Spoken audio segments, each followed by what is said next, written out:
The Boston Celtics came into the playoffs with a couple of question marks surrounding the team. Will they be rusty after a week of not playing?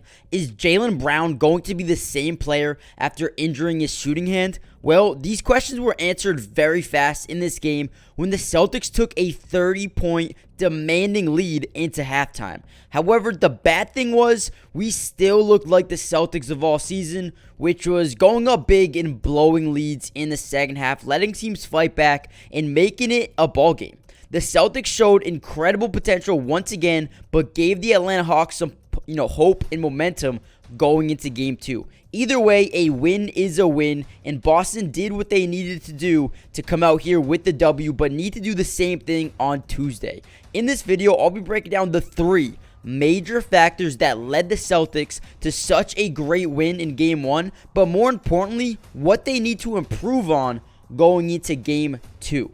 However, before we jump into the video, make sure you guys smash that like button. It helps out the channel so much. So let's see if we can get the video up to 400 likes. Also, subscribe to the channel if you're new. I will be covering the Celtics and the rest of the NBA all playoffs long. So join the family. I also live stream games. Guys, we stream every single Celtics game. We're live reacting to it, interacting with you guys. So if ever want to watch a Celtics game with me, make sure you guys join the family. And one last thing, comment down below, who do you believe is the most underrated player on the Celtics team right now? In my opinion, is Derek White all the way. And we'll talk more about Derek White later in this video, so make sure you guys stick around. But without any further ado, let's jump right into today's video. Now, the Celtics won this game at home 112-99 in a game that was a lot closer than it really should have been. And there's a little bit of concern going forward just because this is something we struggle with all year long.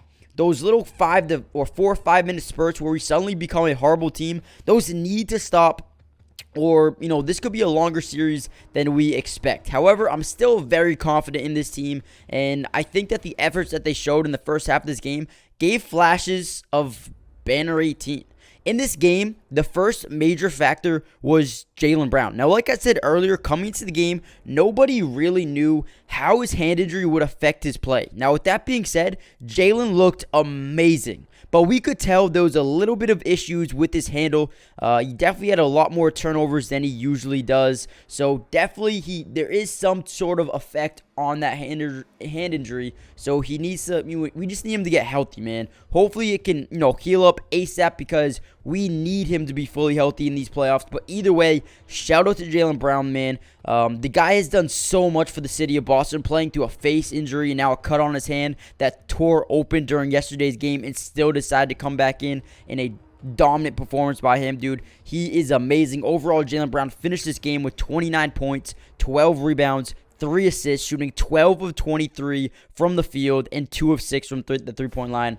Obviously, his shooting ability still looked very good, shooting over 50% from the field.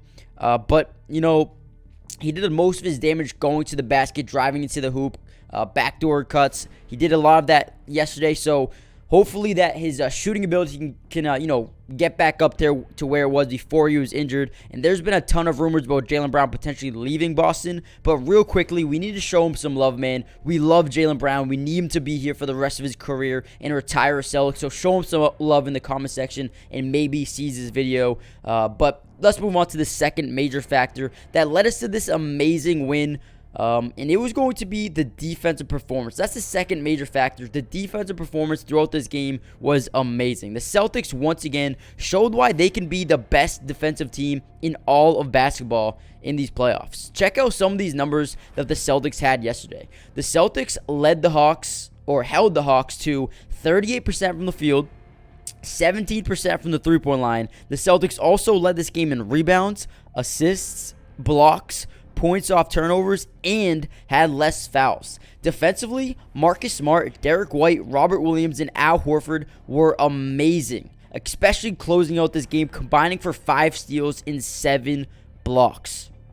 Overall, this performance was amazing for the Celtics, but consistency is the most important thing going forward. They need to find a way to be more consistent. Like I said, we've had leads in the past where we've just blown them. Just look at the Nets, for example, we blew a 28-point lead. I think we blew a lead versus the Rockets. I mean, we need to just be a 48-minute team. We need to play a complete basketball game, close it out. That way our starters can get rest in the fourth quarter, especially in these playoffs. You guys remember last year when, Jason Tatum, Jalen Brown, Marcus Smart, they were all dead tired in the finals because they had to go through a whole 3 rounds of tough games, tough physical matchups. If we can get as much rest as possible, that is good. And the way you do that is blowing out teams, going up by 30-plus points heading into the fourth quarter, not just in the first half. You got to keep it going from the first half all the way to the third quarter. That way, when the fourth quarter comes, there's almost no shot they can come back from 30 to 40 points. So, got to keep it going,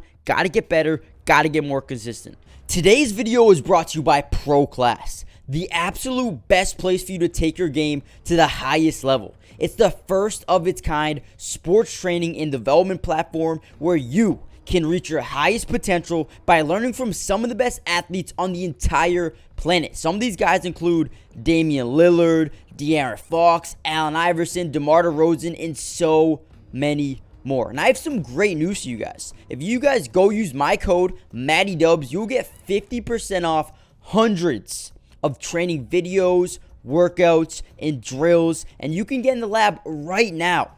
So go check it out. Go steal some of the secrets from some of the top players in the world right now. And if you are interested in developing your skills at any level, if you play in middle school, high school, college, or if your goal is just to be a better athlete, a better basketball player, this is where you need to go. Nobody else does this. Go check them out, and you can learn, develop your skills at a fast pace, high speed level. Click the link in the description for instant access to all of the secrets in the world. And remember, using code MattyDubs will get you 50% off right now, so don't miss out on this offer. Guys, make sure you guys smash that like button if you're enjoying the video so far. Subscribe for more Boston Celtics content all year long. But now let's get to the third and final factor. Now, the third and final factor that led Boston to a great home win to start the NBA playoffs was just the way we played as a team, man. Everyone who stepped on the floor last night played a solid game and left a mark on this win. But let's break down some of these performances. Now, starting with Jason Tatum, we obviously can't talk about the Celtics without bringing up JT. He had an amazing first half of this game where he dropped 21 points and was just on fire. Definitely slowed down a ton going into the second half, where he ended this game with 25 points, 11 rebounds, 2 assists, while shooting 10 of 23 from the floor and 3 of 7 from the three-point line. From there, we also have to bring up a guy like Derek White, who was absolutely amazing in almost every single aspect of this game. From hitting shots to getting blocks, he was everywhere. Finishing this game with 24 points, 5 rebounds, 7 assists, 2 blocks, shooting 7 of 13 from the field and 4 of 7 from 3. Also, the former Defensive Player of the Year came up huge in this game. Marcus Smart making some massive defensive plays, and again, showing why he's one of the most important players on this Celtics team. In terms of defense, man, he put up 11 points, 7 rebounds, 7 assists, 3 steals, 2 blocks in a game. He was just so overall impactful. Lastly, I want to talk about Rob Williams and Al Horford. They were major contributors to this team, or to this win. Al Horford was incredible, and without Al Horford, this game could have ended so much different. Al had the craziest last couple minutes of this game. While the Hawks were on an incredible run fighting back in this game, Al hit the biggest 3 of the game, and then after an underwhelming night, he came up clutch with that big-time 3. He also had a huge block and a huge steal at the end of the game as well. He was overall just amazing, ending this game with 6 points, 9 rebounds, 2 assists, 1 steal, and 1 block as well, while Rob finished with 12 points, 8 rebounds, 2 assists, 1 steal, and 1 block as well. He was so good. Overall, the Celtics played an absolutely amazing game, but need to be better in terms of turning the ball over and blowing leads. Now, the Celtics had 17 turnovers in this game, and obviously we know we blew a 30-point lead. Now, you cannot do that. Like I said earlier, you cannot blow leads like this in the playoffs, especially when you go against a 76er team, a Bucks team, or whoever we're going to potentially play in the finals. We cannot be blowing leads like this. I also do want to mention Brogdon and Sam Hauser didn't play amazing yesterday, but Look for them to bounce back. Brogdon only had 5 points and 5 rebounds, 2 assists, which isn't awful, but look for him to bounce back next game on Tuesday. Sam Hauser, also the only guy coming off the bench that a little bit, it didn't surprise me. I think he really deserved getting those minutes, but didn't see any Grant Williams. Should see Grant Williams more in the future when we play like the Bucks or the Sixers. Whoever we play who has more size and more dominance down low, we'll probably see a little bit more Grant Williams. But Sam Hauser didn't really play amazing. That 0 points, 1 rebound, 2 personal fouls. But look for him to maybe heat up, hit a couple of threes next game on Tuesday. But overall, that's all I have for you guys today. Overall, great game for Boston, holding them, to 17% from 3, 38% from the field. We looked amazing defensively, but we got to play a complete 48 minutes of basketball on Tuesday and go up 2-0. Let me know what you guys think. Subscribe if you're new. Join the family. We will be live for almost every single Celtics game for the rest of the year, as well as so many other NBA games. So join the family, and I'll see you guys in the next video. Peace.